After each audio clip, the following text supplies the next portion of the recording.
Gabing panalangin para sa proteksyon ng Diyos sa iyo at sa iyong mga mahal sa buhay. Heavenly Father, dumarating ako sa harapan mo ngayong gabi na may pusong puno ng pasasalamat sa iyong pagmamahal, awa at iyong katapatan. Habang iniisip ko ang araw na ito, naaalala ko kung gaano ako umaasa sa iyo para sa lahat ng bagay sa aking buhay, sa aking kalusugan, sa aking kaligtasan, sa aking kapayapaan at sa aking kagalakan. Nagpapasalamat ako sa iyo sa pagbabantay sa akin sa buong araw, sa pagprotekta sa akin mula sa mga panganib, nakikita at hindi nakikita, at sa paggabay sa akin sa bawat pagsubok na aking hinarap. Ikaw ang aking kanlungan at aking tanggulan, at ako ay lubos na nagpapasalamat sa proteksyon na iyong ibinigay. Lord, habang naghahanda akong magpahinga ngayong gabi, hinihiling ko ang iyong banal na proteksyon sa aking buhay. Alam ko na ang mundo ay maaaring maging isang mapanganib na lugar, puno ng kawalang katiyakan at hamon. Ngunit alam ko rin na higit ka sa anumang panganib na maaari kong harapin. Hinihiling ko na takpan mo ako ng iyong mga pakpak ng proteksyon, na ipagsanggalang mo ako sa kapahamakan at iingatan mo akong ligtas sa buong gabi. Sinasabi sa Salmo 91 verse 4, siya ay tatakpan ka ng kanyang mga balahibo at sa ilalim ng kanyang mga pakpak ay makakahanap ka ng kanlungan. Ang kanyang katapatan ay magiging iyong kalasag at kuta. Inilalagay ko ang aking tiwala sa iyo, Lord. Batid na ikaw ang aking kalasag at ang aking tagapagtanggol. Ama, hinihiling ko rin ang iyong proteksyon sa aking mga mahal sa buhay ngayong gabi. Itinataas ko ang aking pamilya at mga kaibigan na humihiling na bantayan mo sila at panatilihin silang ligtas. Malapit man sila o malayo, naniniwala ako na kasama mo sila. Binabantayan ang kanilang puso, isip at katawan. Hinihiling ko na palibutan mo sila ng iyong mga anghel na maglagay ka ng isang bakod ng proteksyon sa paligid nila at iwasan mo sila sa lahat ng kapahamakan. Alam kong mahal mo sila ng higit pa kaysa sa akin, at nagtitiwala ako na binabantayan mo sila sa iyong labis na pangangalaga at pakikiramay. Lord, ako ay partikular na nananalangin para sa bawat isa sa aking mga mahal sa buhay ngayong gabi. Huminto upang pangalanan ang bawat tao na nais mong itaas sa panalangin para sa proteksyon. Ama, inihiling ko na protektahan mo sila mula sa pisikal na pinsala, na panatilihin mo silang ligtas sa mga aksidente, sakit at anumang panganib na maaaring dumating sa kanila.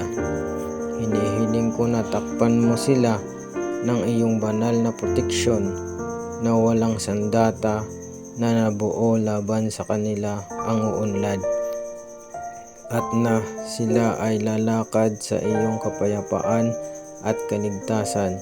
Sabi sa Isaiah 54 verse 17, walang sandata na ginawa laban sa iyo ang mananaig, at iyong papatulan ang bawat dila na nag-aakusa sa iyo. Ito ang mana ng mga lingkod ng Panginoon, at ito ang kanilang katwiran mula sa akin, sabi ng Panginoon. Naninindigan ako sa pangakong ito, Lord. Nagtitiwala na poprotektahan mo ang aking mga mahal sa buhay mula sa anumang pinsala o panganib na maaaring magbantay sa kanila. Lord, hinihiling ko rin ang iyong proteksyon sa aming isipan at puso.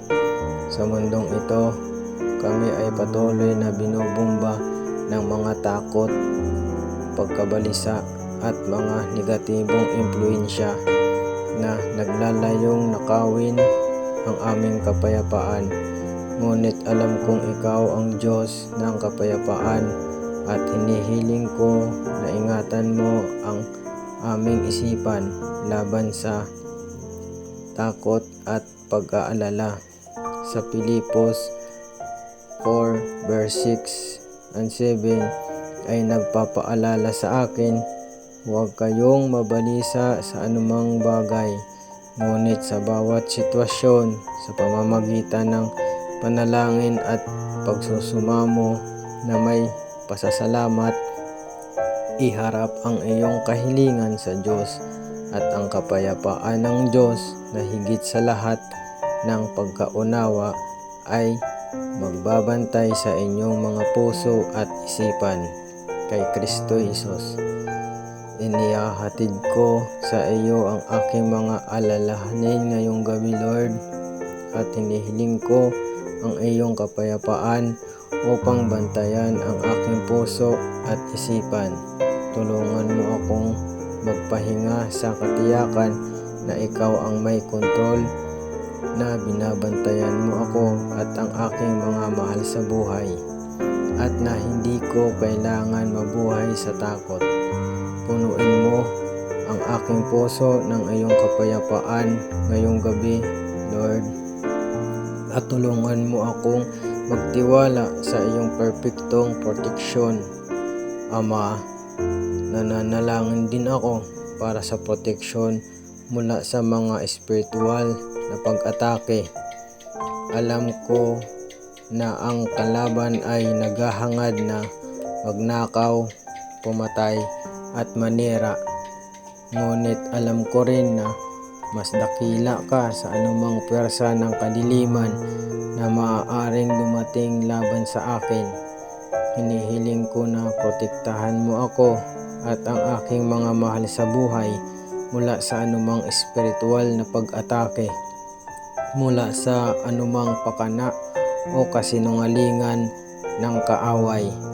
Tulungan mo kaming tumayong matatag sa aming pananampalataya, na isuot ang buong baluti ng Diyos at upang labanan ang mga pakana ng dyablo. Sinasabi ng Epeso 6 verse 10 and 11, sa wakas ay magpalakas ka sa Panginoon at sa kanyang makapangyarihang kapangyarihan. Ilagay ang buong baluti ng Diyos upang kayo ay manindigan labang sa mga pakana ng dyablo.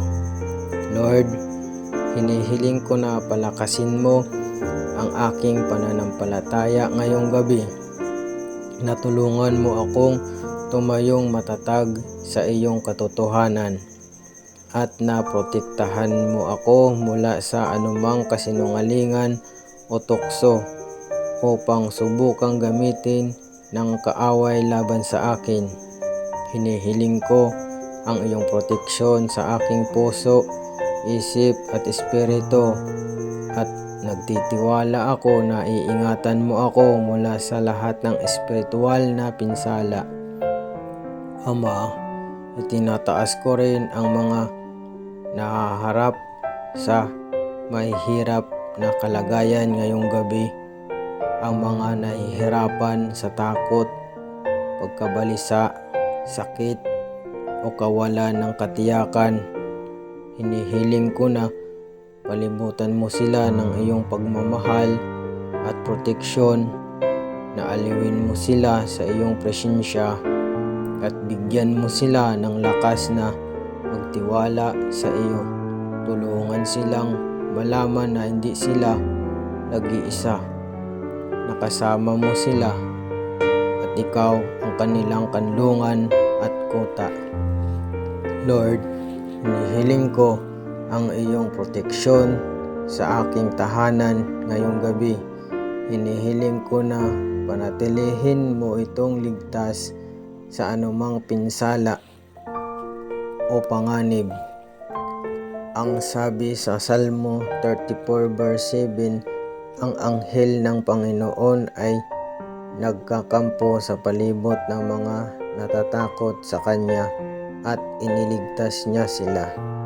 Nagtitiwala ako na ang iyong mga anghel ay nasa kamping sa paligid ng aking tahanan ngayong gabi. Pinoprotektahan ako at ang aking mga mahal sa buhay mula sa anumang pinsala. Ama, nananalangin din ako para sa proteksyon habang natutulog ako. Alam ko na ang gabi ay maaaring magdala ng sarili nitong mga takot at pagkabalisa. Ngunit nagtitiwala ako na binabantayan mo ako kahit na ako ay nagpapahinga. Hinihiling ko na bigyan mo ako ng kapayapaan, pagtulog, walang takot o pag-aalala, at na-refresh mo ang aking isip at katawan para sa susunod na araw. Ang sabi sa Salmo 4 verse 8, sa kapayapaan ay hihiga ako at matutulog para sa iyo lamang, Panginoon. Patahanin mo ako, ligtas, magpahinga sa iyong kapayapaan at batid na ikaw ang aking tagapagtanggol at ako ay makakatulog ng mahimbing sa iyong pangangalaga. Lord, gusto ko rin maglaan ng ilang sandali upang magpasalamat sa iyo sa maraming paraan na pinoprotektahan mo ako sa nakaraan. Kapag binalikan ko ang aking buhay, makikita ko ang hindi mabilang na bisis na binantayan mo ako, binabayan at pinanatiling ligtas. Kahit sa mga oras na hindi ko namalayan na nandyan ka pala, pinoprotektahan ako sa kapahamakan. Salamat sa iyong katapatan, Lord. Nagtitiwala ako na patuloy mo akong poprotektahan sa mga darating na araw tulad ng ginawa mo sa nakaraan. Ama, hinihiling ko rin ang iyong proteksyon sa mga desisyong gagawin ko. May mga pagkakataong hindi ko alam kung aling landas ang tatahakin, kung kailan maaaring hindi ako sigurado sa hinaharap. Ngunit alam kong ikaw ang Diyos ng karunungan at hinihiling ko na gabayan mo ako sa aking mga desisyon, na protektahan mo ako mula sa paggawa ng mga pagpipilian na aakay sa akin palayo sa iyong kalooban. Sabi sa Kawikaan 3 verse 5 and 6, magtiwala ka sa Panginoon ng buong puso at huwag kang manalig sa sarili mong kaunawaan. Sa lahat ng iyong mga lakad ay pasakop ka sa Kanya at Kanyang itutuwid ang iyong landas. Tulungan mo akong magtiwala sa iyo, Lord, at manalig sa iyong karunungan habang ako ay naglalakbay sa mga desisyon sa harap ko. Lord, nananalangin din ako para sa proteksyon sa hinaharap. Alam kong maraming bagay ang hindi ko kontrolado at maaaring madaling mag-alala tungkol sa kung ano ang naghihintay sa hinaharap. Ngunit nagtitiwala ako na ikaw ay nasa aking hinaharap, na pinagtutulungan mo ang lahat ng bagay para sa aking ikabubuti, at napatuloy mo akong poprotektahan at gabayan sa mga darating na araw.